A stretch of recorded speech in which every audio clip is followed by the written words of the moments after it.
So as we know, the Snyder Cut has finally been released. I thought it's a great time to update my DCEU ranking, and I know what you're probably thinking, if I'm including Zack Snyder's Justice League, surely I have to include Batman v Superman The Ultimate Cut, but this is such a big project that I had to make an exception. So before I get into my ranking of the DC Extended Universe, let me know what your ranking would be, and feel free to include that Batman v Superman Ultimate Cut if you'd like. Quick disclaimer, if you are a returning subscriber and you've seen my previous DCEU ranking, you may notice that there have been some changes. Some of these movies I have rewatched since that ranking and I've kind of changed my mind on my rating, so just be aware that there are some new ratings within this ranking. But without further ado, let's get into it. Coming in at 10th and last place is Suicide Squad. From the outside, this movie looks very stylish as it is, for that certain tone that they're trying to capture here. It introduced us to Margot Robbie as Harley Quinn, who's been one of the best things about this universe. As you can tell, she's one of the only returning characters from this movie. Rewatching this the other day, the soundtrack is really good. I didn't realize how good it was when I first watched this, but that was a big standout for it. But overall, this movie is a big mess. There are some embarrassing things, like the obvious line from Will Smith to kind of make you go like, oh, he said it, which is, what, we some kind of Suicide Squad? Suicide Squad obviously deals with a lot of characters in the lead, and they are lazily introduced via compilations with text on the screen to kind of fill in their backgrounds. Right from the start, the first time watching this, I was like, okay, that's a bit weird and lazy,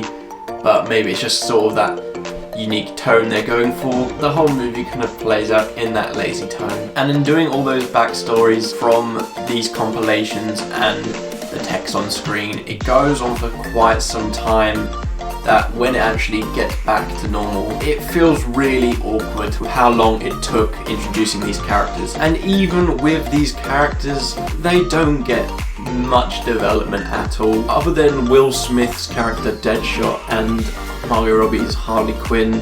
The rest, they're really just side characters who you don't care about at all, and there are some things that happen within the movie which you're meant to feel a gut punch for caring about these characters, but you just really don't, because they have very little to do. Now, Jared Leto, he's a good actor, and at the time it seemed like a cool decision to have him play the Joker, but as soon as I saw the look of him and just the way he acted compared to past Jokers, I know he's trying to be a lot different, but it just doesn't work. And on top of that, with his awful laugh.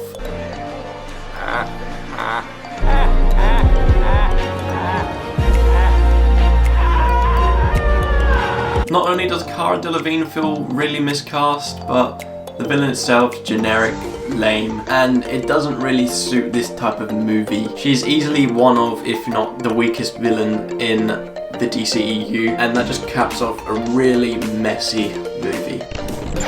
Coming in at 9th place is the Justice League, the theatrical cut. Nonetheless, of the actual execution, it was really cool to see these characters, these iconic heroes, join up together on screen in live action. However, it did not entirely feel earned. An easy comparison is the MCU. They established their characters individually by having them involved in separate movies. They took their time developing towards an Avengers movie, which was a great success. The MCU has had many successful years. Let's try and play catch up to earn those same successes. In doing so, it completely rushes a movie which could have been something special.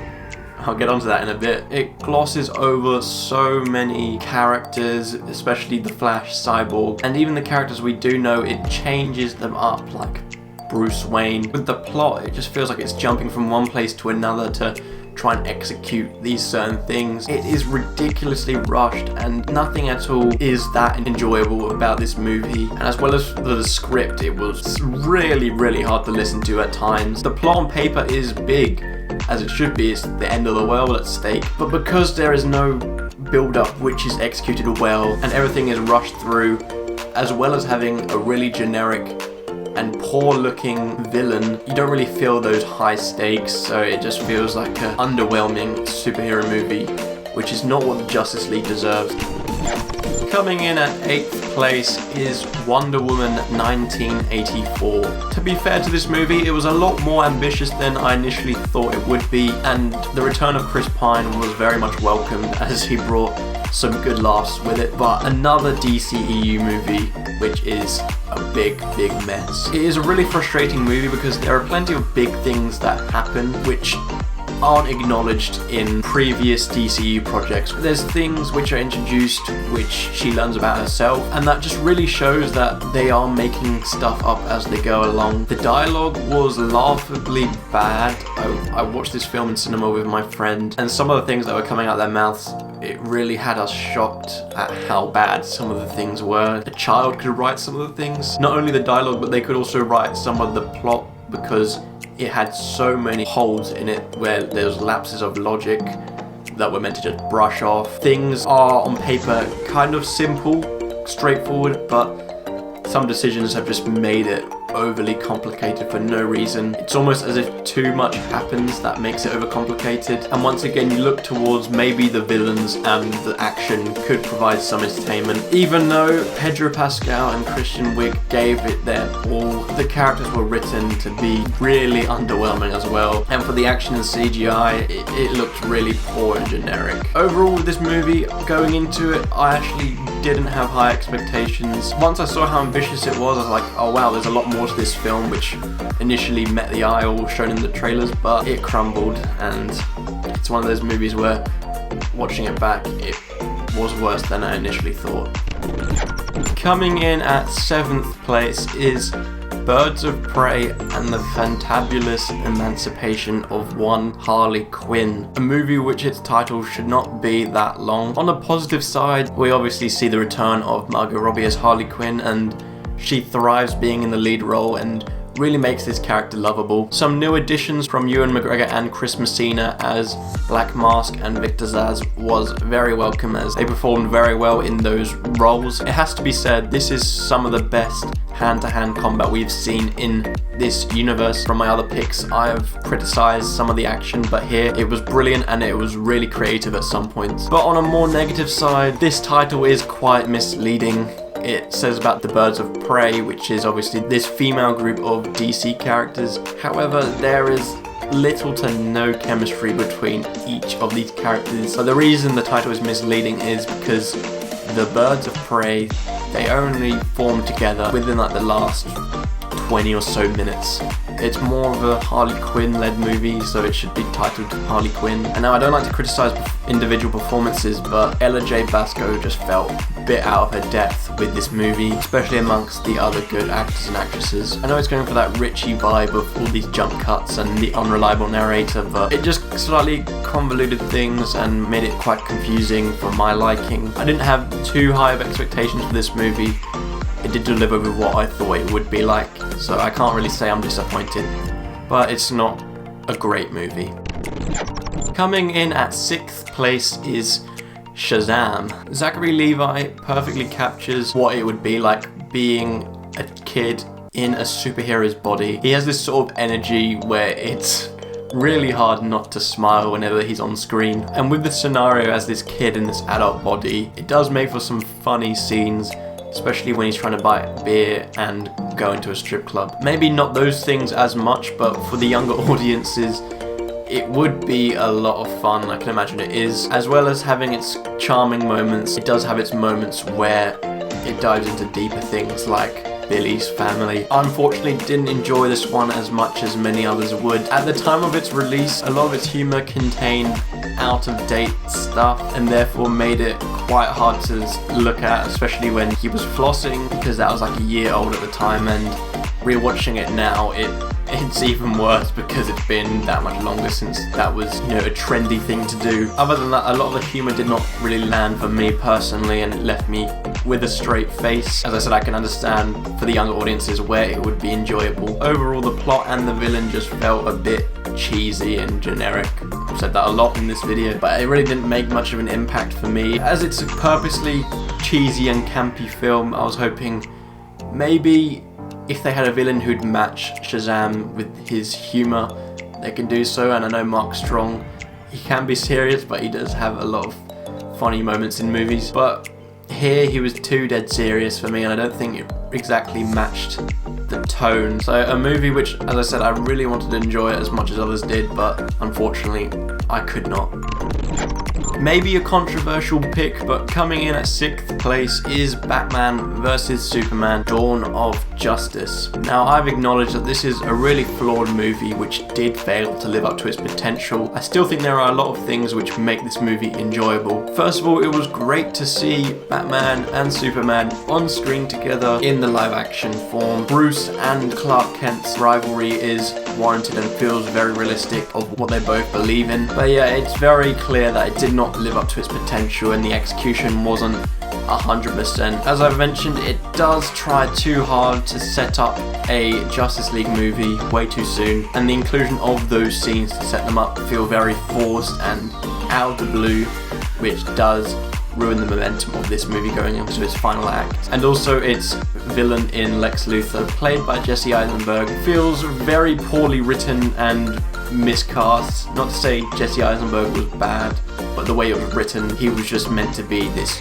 really over-the-top character, which feels like it's a villain who belongs back in the 80s when all those movies were really campy. But look, it does contain some really good action, especially one of the greatest Batman fight scenes, which takes place in a warehouse. So, as I mentioned, I know it's flawed, it has its problems, it isn't as good as it should be, but I still enjoyed watching it and I still think it's quite fun. Just because a movie did not live up to its expectations doesn't make it a bad movie. By no means a great movie, but still, it has its moments.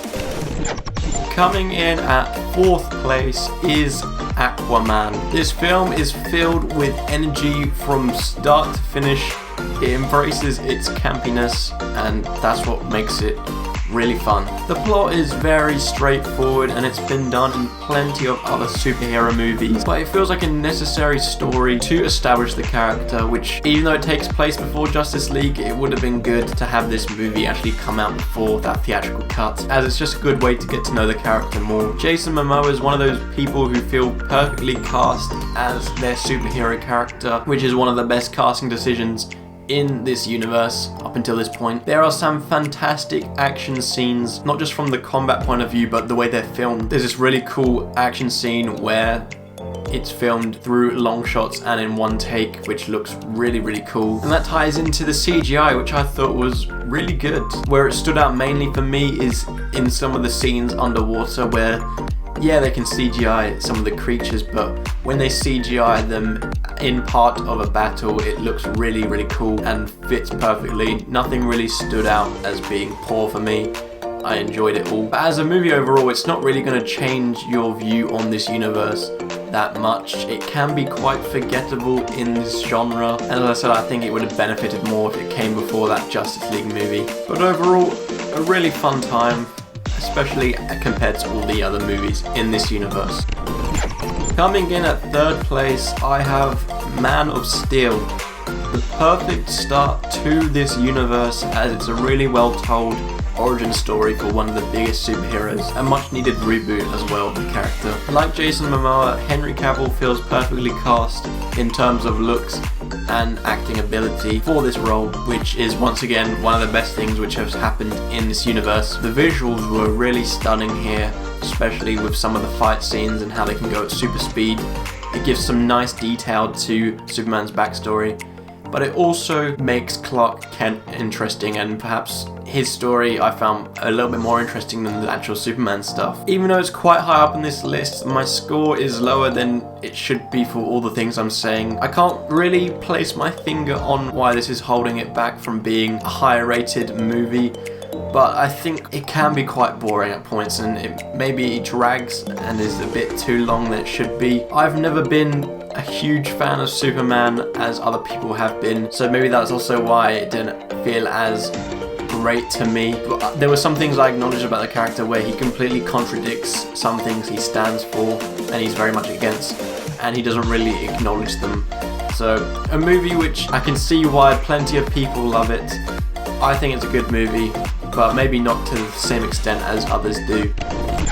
Coming in at 2nd place is Wonder Woman. Now, I have to be honest, when they initially announced this, a Wonder Woman movie, it felt like it wasn't going to be that great. It was hard to think what they could do with the character, but thankfully I was blown away by how good this movie was. It took me by surprise and completely exceeded my expectations, and it gives us the best origin movie, I think, in this universe. Unlike its sequel, Wonder Woman has some really good dialogue which develops the story and the relationship between Diana and Steve, which makes for some really good chemistry, which does continue over into its sequel. And like I've said a lot about this franchise, it has a simple plot, but it's executed really well with some nice sprinkles of mythology for Diana in there. The pacing of the movie was really good. There wasn't any points where it really dragged or slowed down until arguably when it reached its final act, where it didn't slow down necessarily, but the execution was quite poor compared to the rest of the movie, especially with the amount of CGI, which was very distracting and quite underwhelming with its final battle and its ending, so it didn't exactly stick the landing. But overall, a really impressive movie, one which I'm sure surprised many people. Out of the theatrically released ones, this is the best DCEU movie, but as its second, it doesn't mean it's the best. But easily in first place is Zack Snyder's Justice League. This movie improves on everything over the theatrical cut. It is a huge epic event. It is a huge epic and big movie which I'm so thankful we got, because now seeing it and realizing there was a huge possibility we wouldn't have got this, it is mind-blowing that this was going to be left on the shelf, so to say.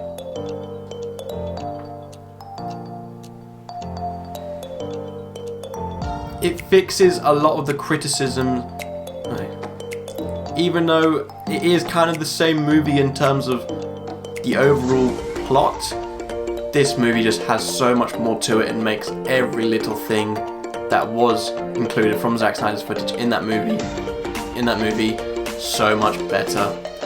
The dialogue, where points had felt cheesy, because there is so much more development and context, it feels epic. And the same goes for those moments where I said it kind of felt rushed through everything, jumping from one place to another. Here, because it's helped out by its 4-hour runtime, it does feel great and everything has so much detail to make it a much better movie. Even the combat is fixed. It has those people combining their powers to make some cool action scenes instead of that boring combat.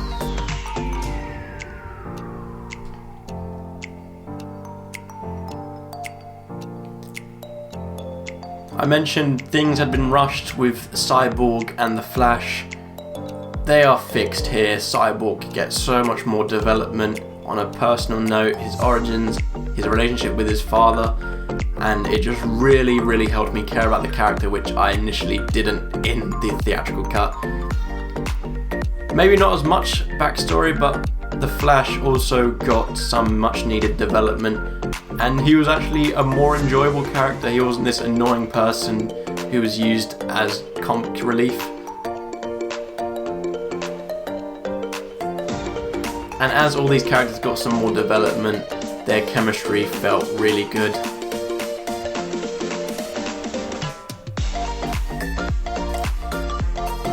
Steppenwolf was much improved, as he had a clear purpose, he had a motive, and just on a visual side he looked so much better instead of that awful CGI.